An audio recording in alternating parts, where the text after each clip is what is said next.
میں نے سورہ قلم کی آیت نمبر 32 آپ کے سامنے تلاوت کی ہے۔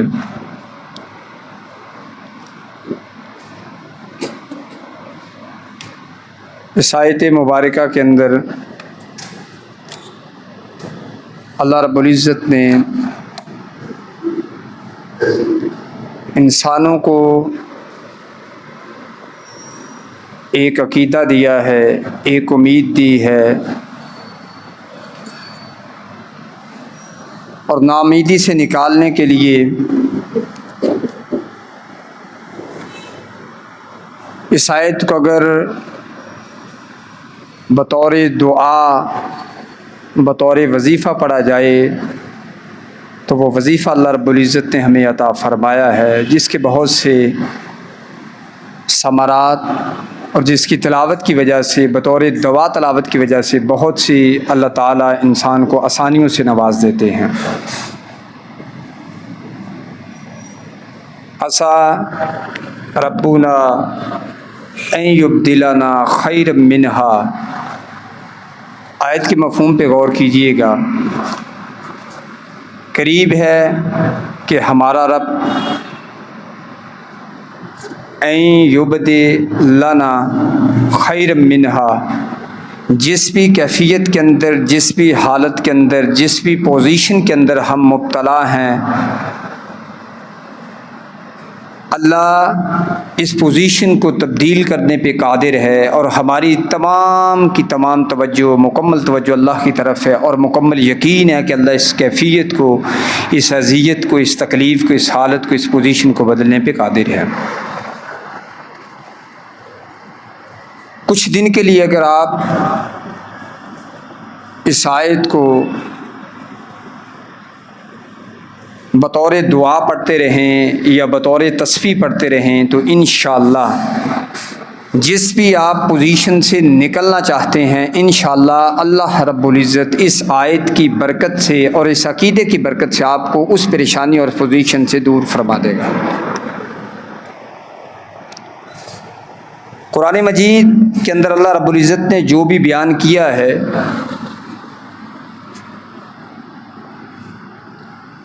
اس پہ مکمل یقین اور مکمل ایمان ہمارا ہے، لیکن خصائص الارض میں ہم زندہ ہیں، زمانے کے ہلکے ترین، اور یہ لفظ سخت ہے کہ اگر میں کہوں کمینے ترین معاشرے کے اندر میں اور آپ زندہ ہیں، جس میں ہر شخص اپنی کمینگی سے دوسرے کو شکار کر رہا ہے، تو یہ بات شاید غلط نہ ہو۔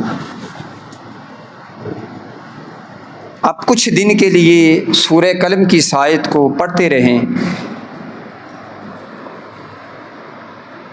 مجھے رب کے رب ہونے پہ اتنا یقین ہے کہ انشاءاللہ آپ جس بھی کیفیت کے اندر ہیں، کسی بیماری کے اندر ہیں، قرض کی حالت میں ہے، کسی اور پریشانی کی حالت میں ہے، انشاءاللہ اس آیت کی تلاوت کی وجہ سے اللہ رب العزت آپ کی حالت کو بہتری میں تبدیل کر دے گا۔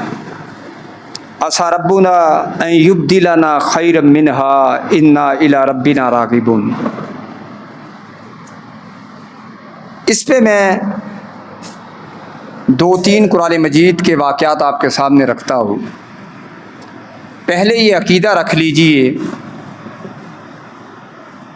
اللہ رب العزت کی جو ذات مبارکہ ہے وہ ہر چیز پہ ہر وقت قادر مطلق ہے۔ ان اللہ علی کل شیء قدیر، شاید ہم میں سے ہر شخص کو یہ آیت آتی ہے، لیکن اس آیت کا صحیح مفہوم یہ ہے کہ ہم اپنے دل کے اندر یہ یقین اور ایقان پیدا کر لیں کہ واقعتاً اللہ ہر کام کرنے پہ قادر ہے، اور کرنے کے لیے اسے کسی فورس کی، کسی لشکر کی ضرورت نہیں ہے۔ اذا اراد شیئا ان یقول له کن، اگر آپ نے اس کو منا لیا، اس کو راضی کر لیا، تو اس سے لفظ کن کہنا ہے، اور آپ کی صدیوں کی محنت نے ثمر یاب ہو جانا ہے۔ جس شخص نے یہ عقیدہ بنا لیا ہے کہ اللہ رب العزت، زبان کی حد تک نہیں، زبان کی حد تک ہم سارے مسلمان ہیں، جس شخص نے دل سے یہ عقیدہ بنا لیا ہے کہ میرا رب میرے ساتھ مہربانی کا معاملہ کرے گا تو یقیناً اللہ رب العزت اس کے ساتھ مہربانی کا معاملہ فرماتے ہیں۔ بڑی مشہور حدیث قدسی ہے، انا عند ظن عبدی بی، میں اپنے بندے کے گمان، اس کے خیال اور میرے بارے میں جو اس کا عقیدہ ہے اس کے مطابق اس سے بیہیو کرتا ہوں۔ اگر وہ میرے بارے میں یہ عقیدہ رکھتا ہے، میرے بارے میں یہ خیال رکھتا ہے کہ یہ میرا رب ہے، یہ میرا مہربان ہے، للہ ارحم من عبادہ من امی، کہ میرا رب میری سگی ماں سے بھی زیادہ مجھ سے محبت کرنے والا ہے، تو یقیناً اللہ رب العزت اس کے لیے تنگیوں میں ایسے ایسے راستے پیدا کرتا ہے، آسانیوں کے ایسے راستے پیدا کرتا ہے کہ انسان خود حیران ہو جاتا ہے کہ یہ کیسے ہو گئے۔ میرے ساتھ، آپ کے ساتھ زندگی میں یقیناً ایک دو ایسے واقعات ہوں گے جو بطور معجزہ ہوں گے کہ یہ کام ہونا ممکن نہیں تھا، یہ کیسے ہو گیا، میرے پاس تو وسائل نہیں تھے، اسباب نہیں تھے۔ ذالک فضل اللہ یؤتیہ من یشاء، یہ اس کا فضل تھا، اس رب نے تجھے یہ فضل اپنا عطا کر دیا تھا۔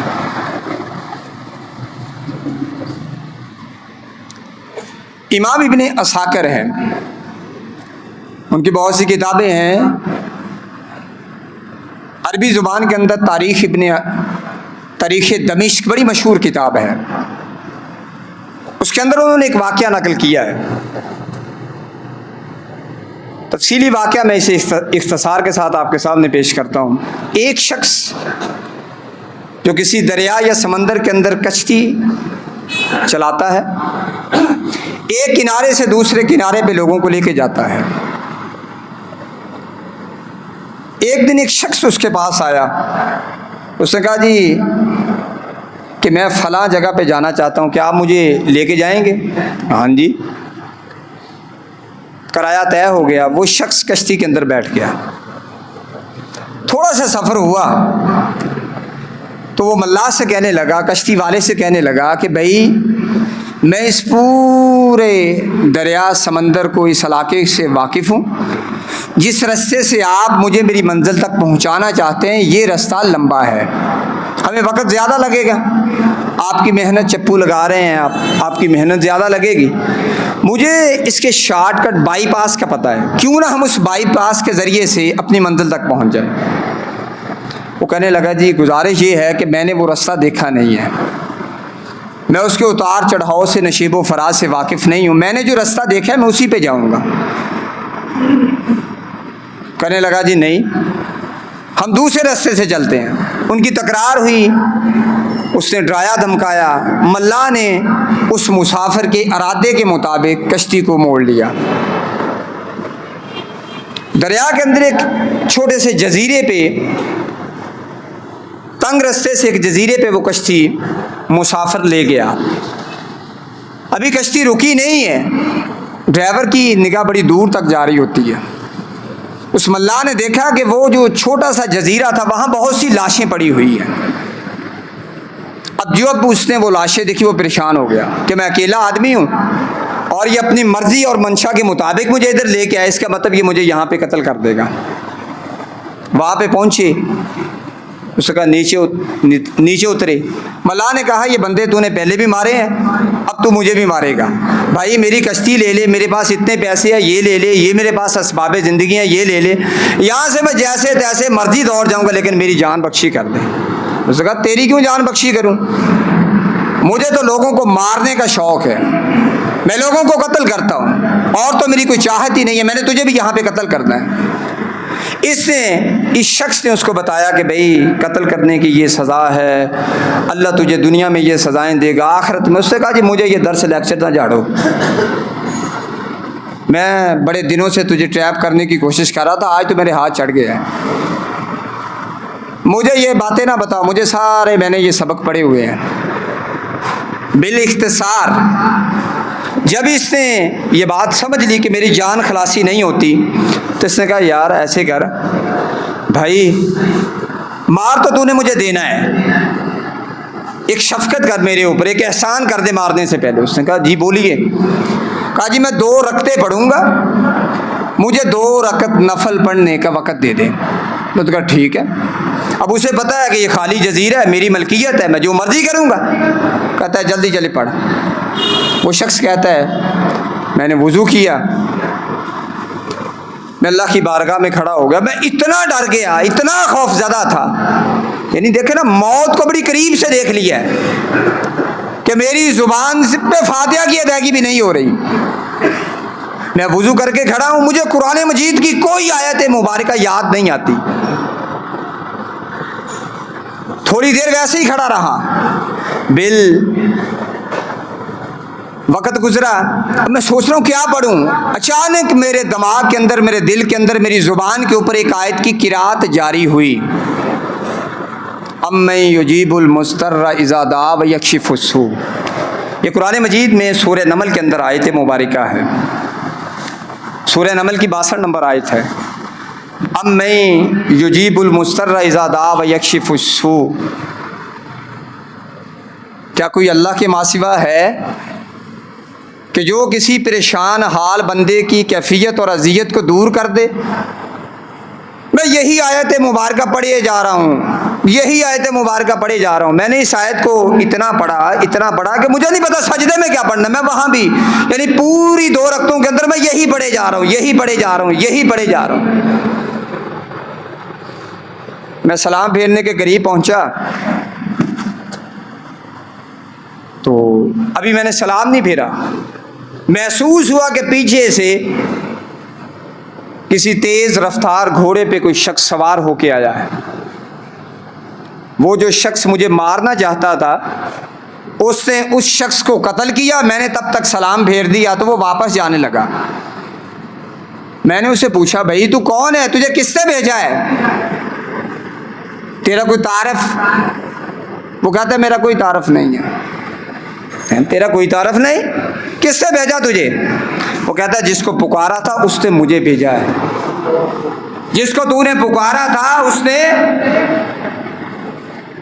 کاش میں یہ سمجھوں، میری زندگی میں یہ یقین، ایمان اور اللہ کے بارے میں عقیدہ آ جائے، یہ جو دنیا کے مشکل کشا دوست کو، ساتھی کو، اپنے کلیگ کو، کلاس فیلو کو، اپنے روم میٹ کو، پڑوسی کو میں سمجھتا ہوں کہ میری مشکلوں میں میرے کام آئیں گے، اور دوست ساتھی تعاون بھی کرتے ہیں، اس کا یہ قطعی طور پہ مطلب نہیں کہ دوست سارے وفادار بے وفا ہوتے ہیں، رشتہ دار سارے اس کا یہ قطعی طور پہ مدد نہیں ہے، وَمَن نَصْرُ إِلَّا مِنْ عِنْدِ اللَّهِ، اگر دنیا میں تیرا کوئی مددگار ہے تو اس کے دل میں بھی میرے مالک نے خیال ڈالا کہ اس شخص کی مدد کرے، وَمَن نَصْرُ إِلَّا مِنْ عِنْدِ اللَّهِ، کلمہ حسر ہے کہ مدد، نصرت صرف اللہ کی ہوتی ہے۔ پھر مجھے اور آپ کو حکم یہ ملا وَتَعَاوَنُوا عَلَى الْبِرِّ وَالتَّقْوَىٰ، خیر کے کاموں میں لوگوں کے معاون بن جایا کرو، خیر کے کاموں میں لوگوں کے ساتھ حصے داری کر دیا کرو، ان کے ساتھ تعاون کر دیں۔ کس نے بھیجا ہے؟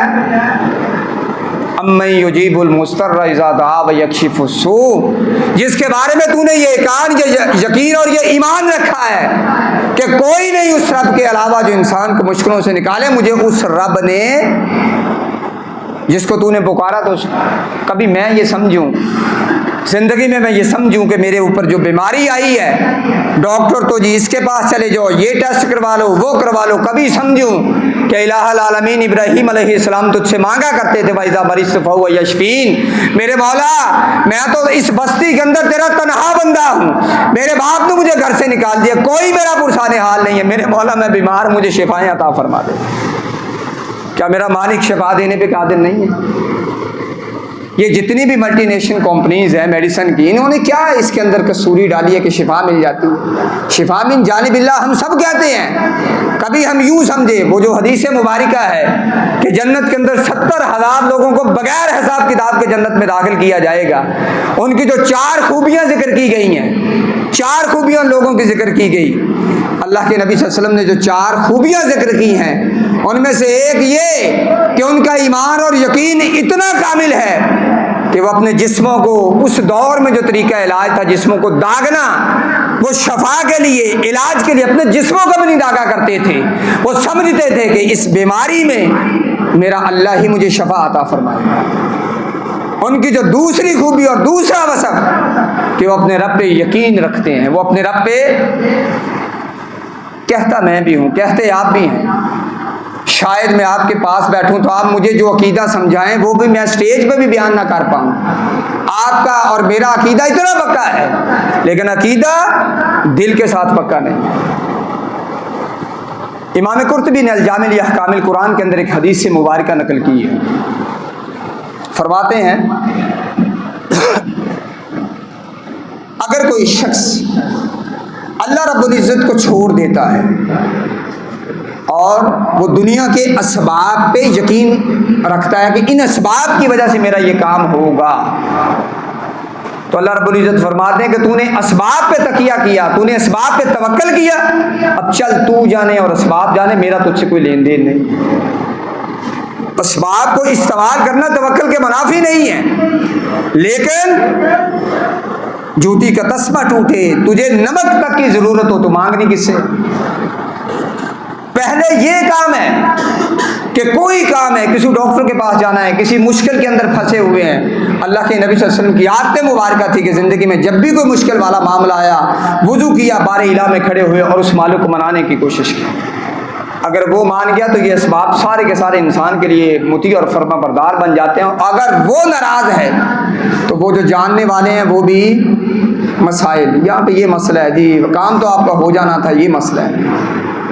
اس لیے یہ عقیدہ رکھیں کہ اللہ رب العزت کی ذات مبارکہ جتنی انسان سے مخلص ہے اتنی اس کی سگی ماں بھی انسان سے مخلص نہیں ہے. اور نمبر 2، ان اللہ علی کل شیء قدیر، اللہ ہر کام پہ قدرت رکھنے والا ہے، طاقت رکھنے والا ہے. کائنات میں کوئی ایسا نہیں ہے جو اتنی طاقت اور قدرت رکھنے والا. اس لیے اللہ رب العزت سے اپنے تعلق کو جوڑیے. میں حضرت موسیٰ علیہ السلام کا واقعہ آپ کے سامنے ذکر کرتا ہوں. قرآن مجید کا سورہ القصص ہے، یہ 20واں پارہ ہے اور اس کی 13 نمبر آیت تک، یہ تقریباً 6 سے لے کر 13 نمبر آیات تک اللہ رب العزت نے حضرت موسیٰ علیہ السلام کے واقعے کو نقل کیا ہے. آپ کے علم میں ہے فرعون نے کسی خواب کی تعبیر کی روشنی میں، اس کو خواب کی تعبیر کی گئی کہ کوئی بچہ پیدا ہوگا جو تیری بادشاہت کو ختم کرے گا، یا مختلف اس کے تاریخی روایات ہیں اس پہ مختلف. تو خیر اس نے پابندی لگائی کہ کوئی بچہ پیدا نہیں ہوگا، پیدا ہوگا اسے فوراً مار دیا جائے. ایک بچہ پیدا ہوا، بچہ پیدا ہو گیا. قرآن مجید سنیے، وَأَوْحَيْنَا إِلَىٰ أُمِّ مُوسَىٰ أَنْ أَرْضِعِيهِ، ہم نے ام موسیٰ سے کہا پریشان کیوں ہے؟ فرعون کی بادشاہت ہے، اس کا حکم نامہ ہے کہ وہ سارے بچوں کو قتل کرے گا، تیرا بچہ بھی قتل کرے گا. وَأَوْحَيْنَا إِلَىٰ أُمِّ مُوسَىٰ، ہم نے ام موسیٰ کی طرف وحی کی. ان ارضعی، ایک اس فرعون کا نظام ہے، ایک ہمارا نظام ہے. ان ارضعی، اس بچے کو دودھ کون پلائے گا؟ تو پلائے گی. اس کا مطلب کیا ہوا؟ صرف بچہ نہیں بچے گا، یہ بچہ تیری گود میں پلے گا. یہ اللہ رب العزت کی قدرت اور اس کی طاقت ہے. فَإِذَا خِفْتِ عَلَيْهِ فَأَلْقِيهِ فِي الْيَمِّ، اگر تجھے ڈر محسوس ہو صندوق لے، اس میں بچے کو ڈال اور دریا کے اندر پھینک دے. وَلَا تَخَافِي، ڈرنا نہیں ہے. وَلَا تَحْزَنِي، پریشان بھی نہیں ہونا کہ میرے بچے سے کیا ہونے والا ہے. إِنَّا رَادُوهُ إِلَيْكَ، کہ بچہ ہم تیرے پاس واپس لے آئیں گے. وَجَاعِلُوهُ مِنَ الْمُرْسَلِينَ، اور اسے صرف بچائیں گے نہیں بلکہ اسے نبی بھی بنائیں گے. فَالْتَقَمَهُ آلُ فِرْعَوْنَ، اٹھایا اسے، بیوی کو پسند آیا، پورے علاقے کی عورتوں کو بلایا. بلانے کے بعد دودھ پلائی کی رسم کرنی چاہیے. عورت کو اس کی بیوی کو پسند آ گیا بچہ، اس نے کہا یہ تو ہم گھر میں رکھیں گے، یہ بچہ تو ہمارے گھر میں رہے گا. موسیٰ علیہ السلام جو بچے ہیں ابھی، کسی ماں کے دودھ کو نہ پیا. جو بھی عورت لے کے آتے ہیں، اس کے بچے کو کل مارا ہے جی، اس کے بچے کو پرسوں مارا ہے جی، اس کا بچہ صبح پیدا ہوا تو اس کو مارا ہے جی. سب عورتیں اپنے اپنی باری پہ بھگت کے جا رہی ہیں. موسیٰ علیہ السلام کی والدہ کے بارے میں خبر دی گئی. ایک عورت ہے جی، بچہ اس کا تھا، پتہ نہیں اس نے تو سمندر میں دریا میں پھینک دیا، پتہ نہیں کدھر گیا. بلاؤ بھی اس کو. بلایا گیا. اللہ رب العزت نے موسیٰ علیہ السلام اور اس کی والدہ کا ملاپ کروایا اور موسیٰ علیہ السلام نے دودھ پینا شروع کر دیا. اب سرکاری حکم نامہ کیا ہے؟ ہاں جی آپ اس کی والدہ کی طرح پرورش کریں گے، جی کروں گی۔ آپ یہاں محل میں رہنا پسند کریں گے، ادھر رہنا پسند کریں گے، جو بھی اخراجات ہوں گے ہم ادا، ٹھیک ہے۔ یہ میرے رب کا ایک نظام ہے، ایک نظام ہے انسان کا، ایک نظام ہے میرے رب کا۔ وہ پرورش کرنے پہ آئے، دشمنوں کے گھروں میں اپنے بندوں کی پرورش کروا دیتا ہے، وہ مالک ہے۔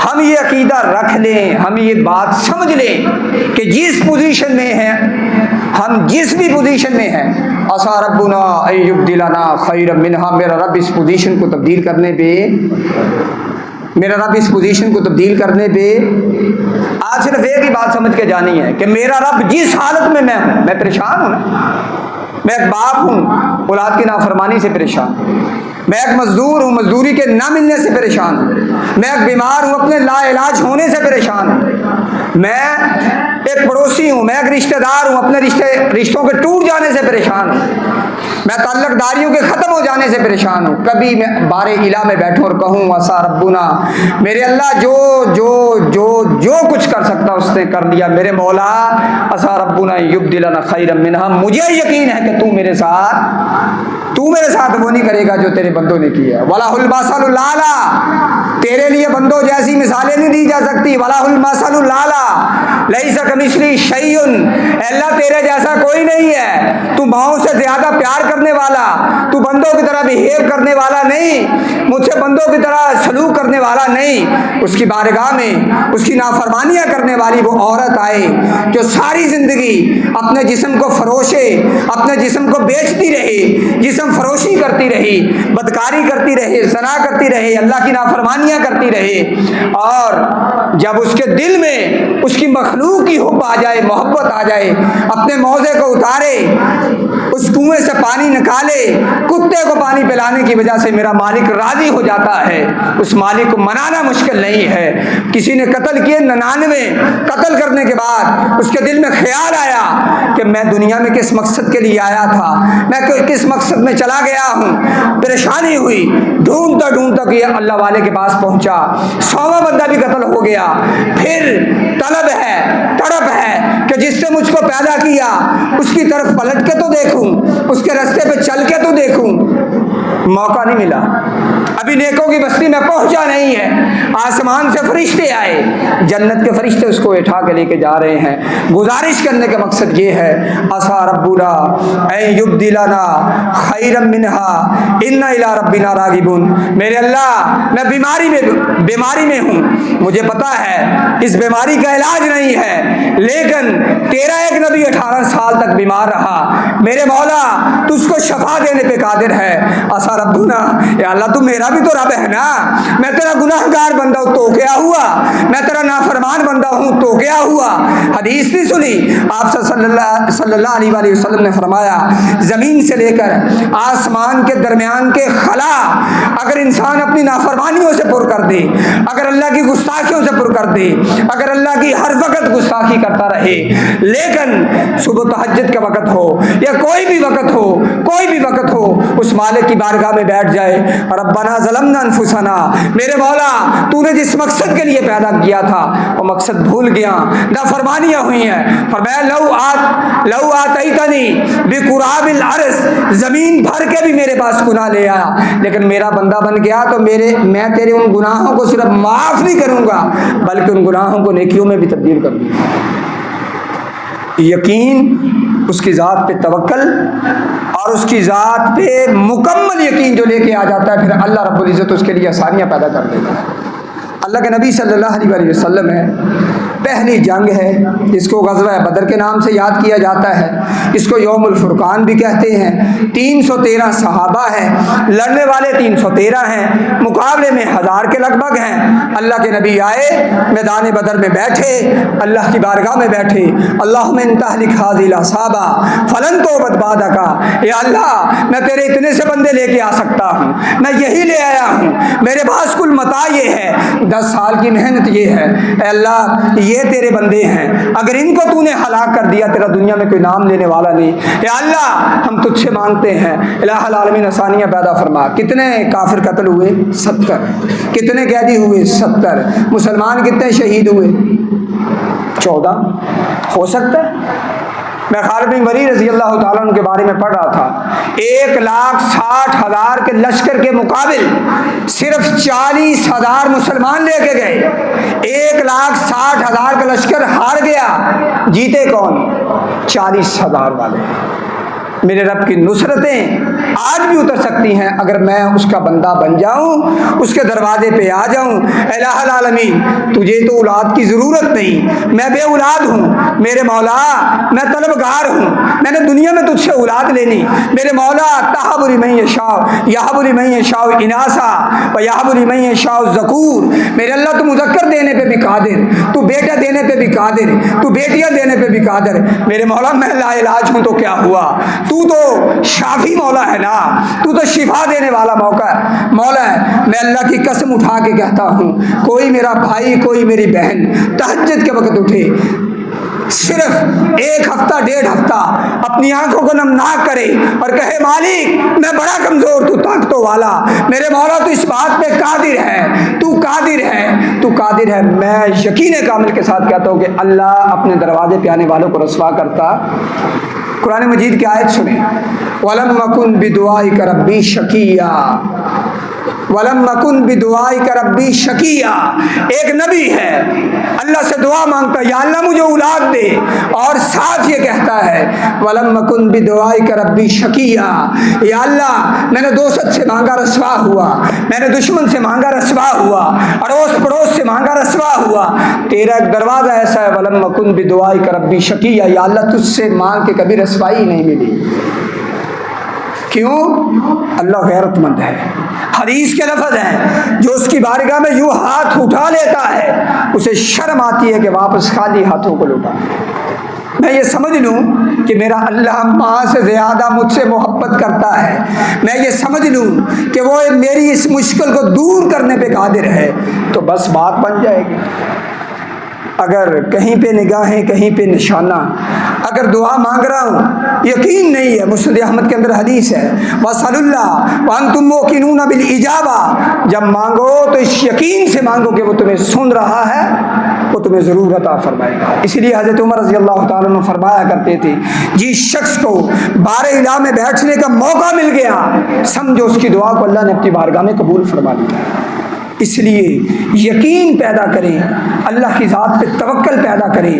اگر وہ آئے تو ابرہہ کے لشکر کو ابابیلوں سے چھوٹی چھوٹی کینکریوں کے ذریعے سے مروانے پہ قادر ہے۔ اس لیے آج کی گفتگو میں ہم بات یہ سمجھ رہے ہیں، عسیٰ ربنا ان یبدلنا خیرا منہا انا الی ربنا راغبون۔ میرے اللہ تو میری اس کیفیت کو، تو میری اس بیماری کو، تو میری اس تنگی کو، رزق کی تنگی کو، رشتوں کی تنگی کو، میری اس مجبوری کو تبدیل کرنے پہ میرے اللہ تو قادر ہے، اور میرا یقین ہے کہ تو اپنے دروازے پہ آنے والے کو رسوا کرتا نہیں کرتا۔ یہ دعا پڑھا کریں، عسیٰ ربنا ان یبدلنا خیرا منہا، اور ذہن میں وہ پریشانی رکھا کریں، عسیٰ ربنا ان یبدلنا خیرا منہا، یا اللہ میں اس پوزیشن میں ہوں، میرے اللہ تو اس پوزیشن کو تبدیل کرنے پہ قادر ہے، میرے اللہ میری اس مشکل کو دور فرما دے۔ اور یہ یقین رکھا کریں وَلَمْ أَكُنْ بِدُعَائِكَ رَبِّي شَقِيًّا، نبیوں کی دعائیں یاد کریں، میرے اللہ میں تجھ سے مانگ کے کبھی رسوا نہیں ہوا۔ یہ دعا پڑھا کریں جو میں نے واقعہ ذکر کیا، امام ابن اسحاق نے جس کو نقل کیا، امن یجیب المضطر اذا دعا، میرے اللہ تیرے علاوہ کوئی قادر ہے جس کے دروازے پہ دستک دوں اور وہ میری سنے اور میرے ساتھ بھی چلے؟ میرے اللہ تو قادر ہے، میں تیرا کمزور بندہ، تو معبود ہے، میں تیرا عابد اور کمزور بندہ، تو مسعود ہے، میں تیرا ساجد اور کمزور بندہ تیری بارگاہ میں بیٹھا ہوں۔ جو توکل کے ساتھ اس کی بارگاہ میں آ جاتا ہے، اللہ اس کی حالت کو، اللہ اس کی پریشانی کو، اللہ اس کی تنگی کو تبدیل کرنے پہ قادر ہے۔ اس لیے اپنے ذہن میں یہ عقیدہ رکھیں، عسیٰ ربنا ان یبدلنا، اللہ کے ماں سوا یہ جب اسباب ہوتے ہیں نا، جب بعض لوگ کہتے ہیں جی پھر میں نے ایسے کیا، پھر ایسے ہوا، پھر ہمارے قبیلے میں یہ تبدیلی آئی، پھر ہم ایسے ہوئے، پھر ہم نے یہ خریدا۔ تیری اور میری کیا اوقات ہے؟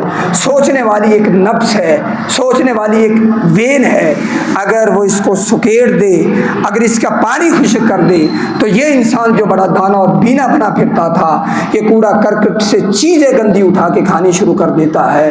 ذالک فضل اللہ یؤتیہ من یشاء۔ اگر تجھے رب نے جوانی دی ہے اس کا شکر گزار بن، اللہ نے بیماریوں سے بچایا ہے، شکر گزار بن، سود سے بچ، حرام سے بچ، لوگوں سے زیادتی کرنے سے بچ، اور لوگوں کو تکلیف دینے سے بچ، لوگوں کی دعائیں لینے کے اسباب پیدا کر، لوگوں کی دعائیں لینے والے کام کر، اللہ تیرے معاشرے کے اندر بہتری عطا فرما دے گا۔ آج کی پوری گفتگو میں 3 باتیں ذکر کر دیتا ہوں۔ ہم میں سے ہر بندہ اپنی اپنی جگہ پہ کسی نہ کسی وجہ سے پریشان ہے، لیکن دنیا 3 نعمتوں کا نام ہے۔ اگر یہ 3 نعمتیں آپ کے اور میرے پاس ہیں تو میرے اور آپ کے پاس پوری دنیا ہے۔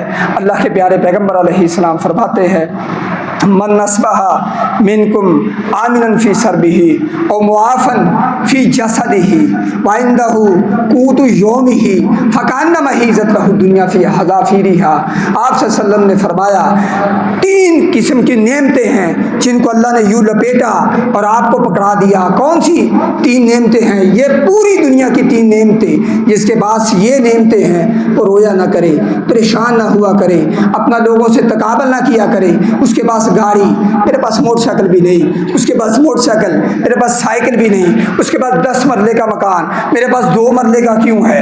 یہ تقابل جب کرنا شروع کر دیں گے تو یہ انسان کے اندر سے شکر گزاری اور قناعت ختم ہونا شروع ہو جاتا ہے۔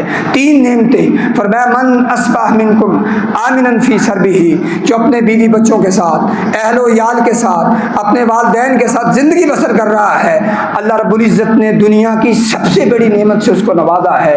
اور یہاں پہ میں تھوڑی سی تفصیل سے یہ بات ذکر کروں، تقریباً 80 لاکھ کے قریب اوورسیز پاکستانی ہیں، 80 لاکھ کے قریب اوورسیز پاکستانی جو رزق روٹی کمانے کے لیے اپنے وطن کو، اپنے ملک کو، اپنے گھر کو، اپنے اہل و عیال کو چھوڑ کے جا رہے ہیں۔ اور آپ اگر کسی اپنے پیارے کو ایئرپورٹ پہ چھوڑنے جاتے ہیں، آپ میاں بیوی کے رونے کے مناظر دیکھا کریں، آپ والد اور بیٹے کے رونے کے مناظر دیکھا کریں، انسان کا دل دکھیارا ہو جاتا ہے، انسان دکھی ہو جاتا ہے کہ مجھے فلاں کے پاس یہاں پہ کاروبار ہے، نوکری ہے، فلاں پیشہ ہے، میرے پاس کیوں نہیں ہے؟ انسان دکھیارا ہو جاتا ہے۔ آپ نے فرمایا یہ نعمت جس کے پاس ہے نا اس کو اس کی قدر نہیں ہے۔ فرمایا جو اپنے اہل و عیال کے ساتھ زندگی بسر کر رہا ہے اس کو 33.33% نعمت اللہ نے عطا کر رکھی ہے۔ دوسرا خوش نصیب بندہ او معافن فی جسدی، اس کے جسم کو اللہ نے بیماریوں سے بچایا، اس کے جسم کو اللہ نے بیماریوں سے بچا رکھا ہے۔ آج میں اور آپ، میرے بزرگ ہیں پچھلے 2-3 مہینوں سے پریشان ہیں، ایک دن کسی بیماری میں مبتلا ہے، ایک دن مجھ سے کہنے لگے یار میں تو گھر بیٹھا بیٹھا تنگ آ گیا ہوں۔ میں نے کہا پھر کیا ہوا؟ یار کہیں جانے کو جی کرتا ہے۔ میں نے کہا چلو چلتے ہیں، جہاں پہ جانا ہے آپ جہاں پہ کہتے ہیں، مجھے کہتے ہیں وہاں پہ لے جاؤ، میں وہاں پہ لے گیا۔ پھر گھر پہنچے کہتا ہے یار تنگ آ گیا۔ میں نے کہا کبھی آپ نے غور کیا وہ شخص تنگ نہیں آیا جو پچھلے 2-3 مہینے سے یا سال سے نشتر پہ بیٹھا ہوا ہے، وہ وہاں پہ بیڈ پہ بیٹھا ہوا ہے، وہاں سے اٹھنا اس کو نصیب نہیں ہے، وہ تنگ نہیں ہے۔ جب انسان اپنے سے کمتر کی طرف دیکھتا ہے، اللہ کے نبی صلی اللہ علیہ وآلہ وسلم نے فرمایا انظروا الی من هو اسفل منکم، اپنے سے کمتر کی طرف دیکھو گے تو زندگی کے اندر سکون آئے گا۔ ہماری جو بے سکونی کی ایک بہت بڑی وجہ یہ ہے ہم دوسروں کے ساتھ اپنا تقابل کرتے ہیں، ہم یہ نہیں سمجھتے کہ میں جس کیفیت میں ہوں یہ بھی میرے رب کا میرے اوپر فضل ہے، جس حالت میں ہوں یہ وہ اس حالت کو بگاڑنے پہ بھی قادر ہے، وہ اس حالت کو مزید بہتری کی بجائے مزید تنزلی کی طرف لے جانے پہ بھی قادر ہے۔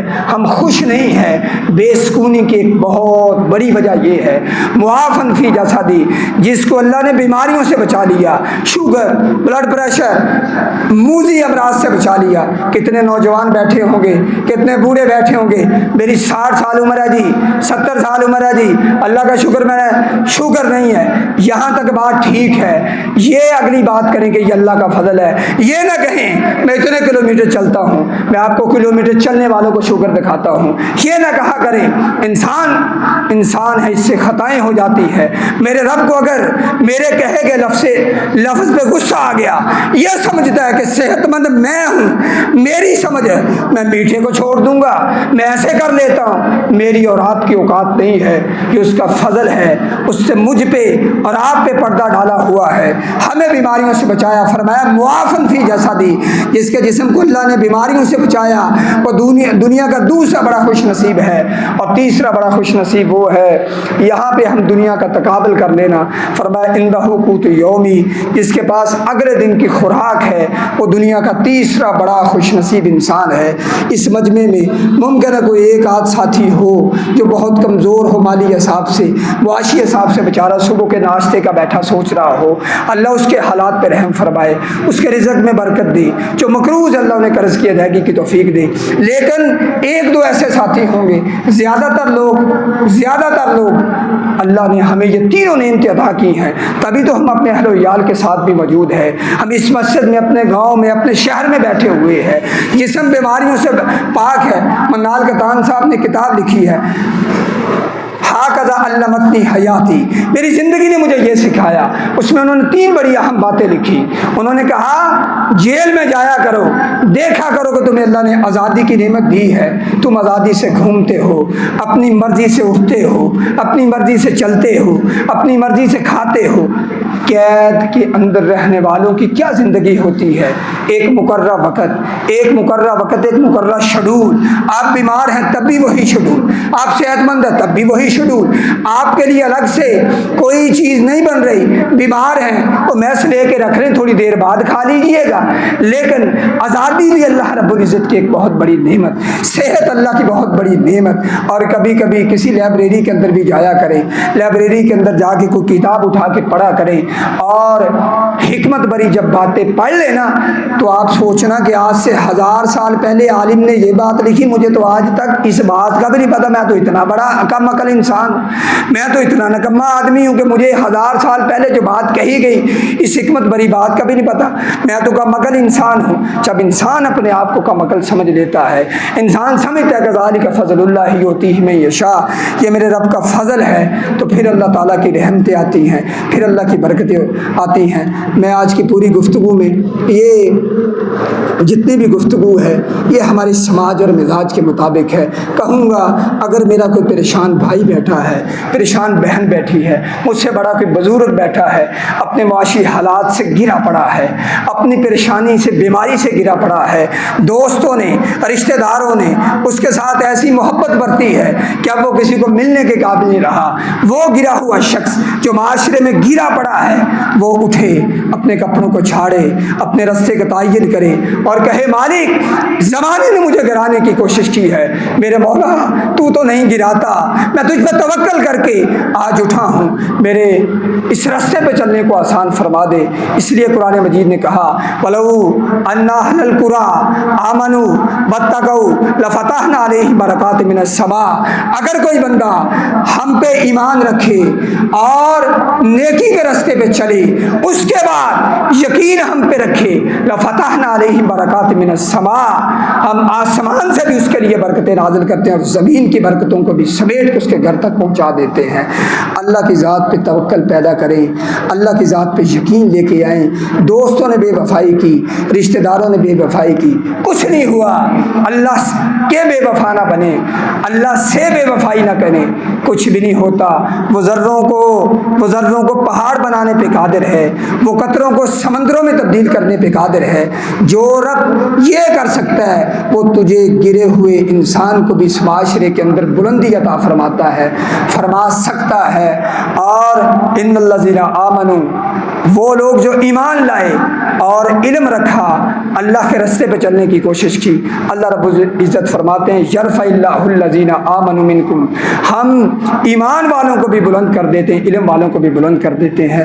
آج کی پوری گفتگو کا خلاصہ یہ ہے، بات جو سمجھانے آیا ہوں، بتانے آیا ہوں، زیادہ میں نے آج کی گفتگو میں حدیثیں نہیں ذکر کی۔ ایک خیال یہ ہے، ایک خواب یہ ہے، کوئی جو نا امید ہو کہ میرا دوست بیٹھا ہے بیماری سے، وہ اللہ کو شافی سمجھ کے اس کی بارگاہ میں بیٹھ جائے، صلاۃ الحاجہ کی 2 رکعتیں پڑھے، میرے مولا اس بیماری کو قادر ہے تو دور کرنے پہ، میرے اللہ میری اس بیماری کو دور کر دے۔ میری بہن، میرا کوئی بھائی جو شادی شدہ ہے، وہ اللہ کی بارگاہ میں آ کے بیٹھے، میرے اللہ میں بے اولاد ہوں، شاید یہ بات آپ کو سمجھ نہ آئے، لیکن آج کی گفتگو کی اختتامی بات سن لے، وَصَلُ اللَّهُ وَأَنْتُمْ مُوقِنُونَ بِالْإِجَابَةِ، اللہ سے مانگتے رہو لیکن یقین کامل کے ساتھ۔ اگر میں دعا مانگ رہا ہوں، نظریں میری کبھی اس پنکھے پہ، کبھی اس لائٹ پہ، کبھی ادھر، تو میں کس سے مانگ رہا ہوں؟ اللہ اکبر، بڑوں کے بڑے سے مانگ رہا ہوں، بادشاہوں کے بادشاہ سے مانگ رہا ہوں، وَلَهُ الْمَثَلُ الْأَعْلَىٰ، جو سب سے بلند ہے اس سے مانگ رہا ہوں۔ وہ اپنے بندوں سے پتہ کتنا پیار کرتا ہے، قیامت کے دن ایک بندے کو بلائے گا، اپنے قریب بلائے گا اور کہے گا تو نے یہ غلطی کی؟ بندہ کہے گا جی ہوگی، معذرت۔ کس دن؟ جس دن بندے کو نامہ مال ملنا ہے، اس دن بھی وہ تو معاف کرنے پہ قادر ہے اور کرتا ہے اپنے بندوں کو۔ جو مان لیتا ہے، آدم علیہ السلام جنت سے نکلے، مان گئے کہ غلطی ہوئی، ربنا ظلمنا انفسنا، ربنا ظلمنا، شیطان نہیں مانا، آج تک پھر رہا ہے۔ جو مان کے اس کے دروازے پہ آ گیا، اپنے دروازے پہ آنے والوں کو رسوا نہیں کرتا، دوست کو رسوا کر دیتا ہے۔ کبھی کبھی والدین سے بھی زیادتی ہو جاتی ہے، اولاد اکثر والدین سے زیادتی کر لیتی ہے۔ اگر باپ بیٹے کو معاف کر سکتا ہے تو میرا رب جو ماؤں سے زیادہ، جو کئی ماؤں سے زیادہ، 70 ماؤں سے زیادہ اپنے بندے سے محبت کرتا ہے، اگر گناہ گار ہیں تو پریشان نہ ہوا کریں کہ ہماری معافی نہیں ہوگی، کبھی نہ سوچا کریں میرا رب انسان کے آخری موت سے 1 منٹ پہلے گئے لفظ لا الہ الا اللہ محمد رسول اللہ کی وجہ سے زندگی کے پچھلے پاپ معاف کرنے پہ قادر ہے اور کرتا ہے۔ گناہ ہو گئے، حدیث کے لفظ ہیں، بندہ اللہ سے کہتا ہے یا اللہ گناہ ہو گیا، اللہ کہتا چل تجھے معاف کر دیا، پھر وہی گناہ کیا، پھر کہا یا اللہ پھر گناہ ہو گیا، اللہ کہتا ہے چلو مان تو گیا نا گناہ ہو گیا، جا تجھے معاف کیا، پھر آیا تیسری مرتبہ یا اللہ یہ گناہ پھر ہو گیا، اب کیا کروں؟ کہا میں نے تجھے اب بھی معاف کر دیا۔ اور حدیث کے لفظ ہیں، تہجد کا وقت ہوتا ہے، اللہ اپنے ہاتھوں کو یہ کھولتے ہیں، فرماتے ہیں دن کے وقت کسی نے نافرمانیاں کی ہیں، میں تم سے محبت کرنے والا رب آسمان دنیا پہ آ کے کہتا ہوں مجھ سے معافی مانگو، میں معافی تمہیں دے دوں گا، میں معاف تمہیں کر دوں گا۔ اور ایک اور حدیث کے لفظ ہے، اللہ کے نبی صلی اللہ علیہ وسلم فرماتے ہیں تہجد کا وقت ہے، کوئی شخص آ جاتا ہے، 5 چیزیں ذکر کی، فرمایا تہجد کے وقت مجھ سے بیمار مانگے تو میں شفا دیتا ہوں، کوئی رزق مانگے تو میں رزق دیتا ہوں، اور اگر کوئی انسان اپنی کوئی بھی پریشانی میرے سامنے رکھتا ہے تو میں اسے عطا کرتا ہوں۔ آج کی پوری گفتگو میں کیا سمجھا؟ عسیٰ ربنا ان یبدلنا خیرا منہا، میں جس بھی حالت میں ہوں، میں جس بھی کیفیت میں ہوں، میں جس بھی پوزیشن میں ہوں، میں جس بھی اذیت میں ہوں، میرا رب اس پوزیشن کو، میرا رب اس اذیت کو، میرا رب اس بیماری کو، میرا رب اس تنگی کو، میرا رب اس پریشانی کو دور کرنے دے۔ لیکن شرط کیا ہے؟ میں اس سے کہوں کہ میں پریشان ہوں، میرے مولا میری اس پریشانی کو دور فرما دے۔ اللہ سے دعا ہے اللہ ہماری پریشانیوں کو دور فرمائے، ہماری اذیتوں کو دور فرمائے۔ جو دو ساتھی احباب قرض کے حوالے سے پریشان ہے، اللہ انہیں قرض کی ادائیگی کی توفیق عطا فرما۔ جو بہن بھائی اور ہمارے مہربان دوست بے اولاد ہیں، اللہ سے دعا گو یا اللہ انہیں اولاد نصیب فرما دے۔ میرے مولا ملک پاکستان کے حالات پر رحم فرما، یا اللہ ہمیں امن نصیب فرما، یا اللہ بدامنی سے ہمیں محفوظ فرما۔ یا حی یا قیوم برحمتک نستغیث، اللہم صلی وسلم وبارک علی محمد وآلہ وصحبہ وسلم، سبحان ربک رب العزت عما یصفون وسلام علی المرسلین والحمد للہ رب العالمین۔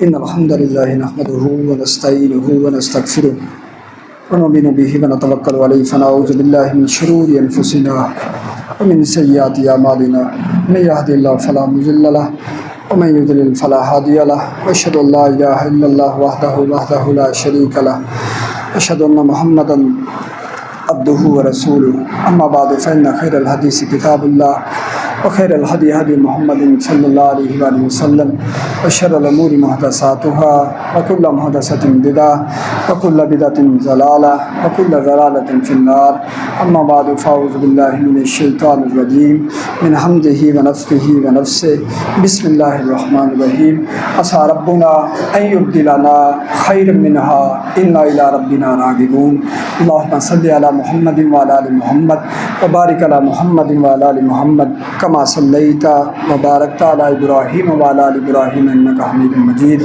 اللهم أصلح لنا شأننا كله يا أرحم الراحمين اللهم اشف مرضانا ومرضى المسلمين اللهم لا تهلكنا بعذابك ولا تقتلنا بغضبك وعافنا قبل ذلك اللهم ربنا آتنا خير الدنيا وخير الآخرة وقنا شر الدنيا وشر الآخرة سبحان ربك رب العزة عما يصفون وسلام على المرسلين والحمد لله رب العالمين.